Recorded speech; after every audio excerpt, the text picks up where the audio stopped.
Hi, everybody. Welcome back to Paintball Live. I was thinking about tossing a shirt with something on it instead of a white t-shirt, but too bad. I'll draw something on it later in the show. Right now, though, we've got John Scarecrow Rigby from the 325th Glider Infantry Regiment or something like that. John, how you doing? I'm fine, thanks, Ryan. How about yourself, lad? Good, good. So tell me about the 325th gliders. How does that exactly work over at D-Day? Oh, okay, at D-Day, when you register for D-Day, you don't just register for the German or the Allied side. You actually register for a unit, and the 325th GIR is a unit within the 82nd Airborne Division. Although it says GIR, this is just a Second World War name. We don't actually go out to the field in gliders. Oh, don't you guys at least go ahead and get somebody to like strap one of those old school Leonardo da Vinci like flapping some contraption things? You know? Yeah, that would be fun, but the Germans would probably shoot us as we were coming in. That'd be great. 3 years ago, there was a bunch of us supposed to parachute in, but that got cancelled at the last minute, so we weren't able to do that. Well, how did your team start, and what do you do that separates you from the rest of the guys out there on the field? I think one of the things that separates us, the 325th in particular, is everybody likes to win. Everybody goes to win. Winning's great. But as far as we're concerned, having a good time is the most important thing.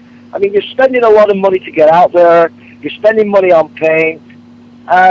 If you're coming away at the end of the day, you haven't had a good time, well, what's the point in spending all that money in the first place?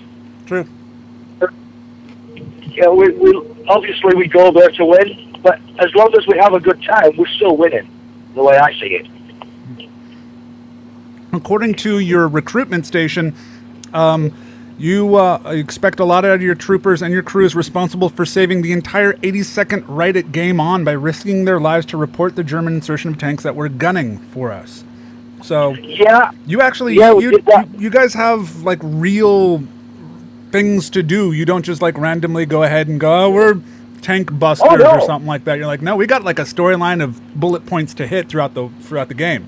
Oh yeah. On the Friday night prior to the game on Saturday, we have our division operations order, and we're actually given our primary missions that night, so we can start preparing for them. It's all mission oriented, and this coming year, from what I believe, is supposed to be even more so. They're making it more scenario type. They're adding more missions and adjusting all the points ratio on it. Wow. On the game. Yeah, we got a little bit of that last week when we were talking to him. He said, now, there's a little breaking news. Next year's game is going to be a little bit, well, completely different than this year's game. And everyone's like, what? And other people are like, oh, great, good. Switch it up a little bit. Now, are you freaking out a little bit? Because it was a lot of stuff on you. And now if they go more there, they're like, hey, everybody, look at the 325th. We're going to give you more of what they're doing, but they're going to do even more of what they've been doing so far. Or is that cool? Oh, yeah. Yeah, I mean, that's exactly what it's going to be. I mean, the 82nd Airborne Division always fills up fast because it's the most popular division. And they're the guys that are in the thick of the fighting from game on to game end. You know, because we're dropped out in BFE in the middle of nowhere, and we've got to fight our way in. Where all the other units, like the beach units and the Commonwealth units, they start at one of the extreme edges of the field and work their way in. We're dropped at the extreme west end, which is right in the middle of nowhere, and we've got to start battling from the moment the whistle blows for game on. That's great, though. That way you don't have to wait for anything to come to you. You just run straight at it. Yeah, I mean, like this year, the 325th, within the 15 minutes of the first game on whistle, we actually engaged a unit that was approximately 75 members, the Germans, and we decimated them. We only had 31 people. Nice. We tore them apart. Well, Robin wants to know that's where the 82nd fight. On the chat boards, she wants to join just so long as you call her a bunch of fun British sounding words throughout the week. Yeah, well, I'm about the oldest on the team, and I've got a couple of translators out there for me. You know, so that when they hear a word that they don't understand, I've got a couple of guys that are out there saying, "Hey, you know, this is what that means." My two company commanders are two brothers by the name of Trent and Jimmy Anglin. Trent's a cop. I can't remember what Jimmy is. I think he's a metal fabricator. But these two guys are fantastic. They're XOs. There's Steve Williamson out of Alabama. And then we've got Camo Guy out of Michigan. They're the two XOs for the company. I couldn't have wished for a better command structure there. My brother-in-law, Doug Wrongway, and I'm not telling you why he got called Wrongway.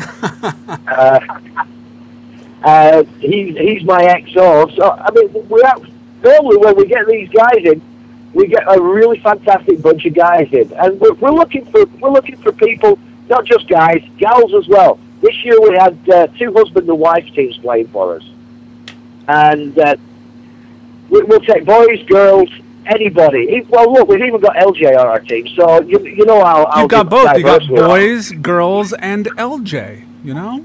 Yeah. Keep it in balance, but don't let that dissuade you from joining the 325th, ladies and gentlemen. I'm sorry. Well, I'm sorry. We're out of your time. We will show your video. Ryan. Thank you for giving me the chance. Definitely. You are on the road now, though. Where are you precisely-ish, if you don't mind? I'm in Arkansas.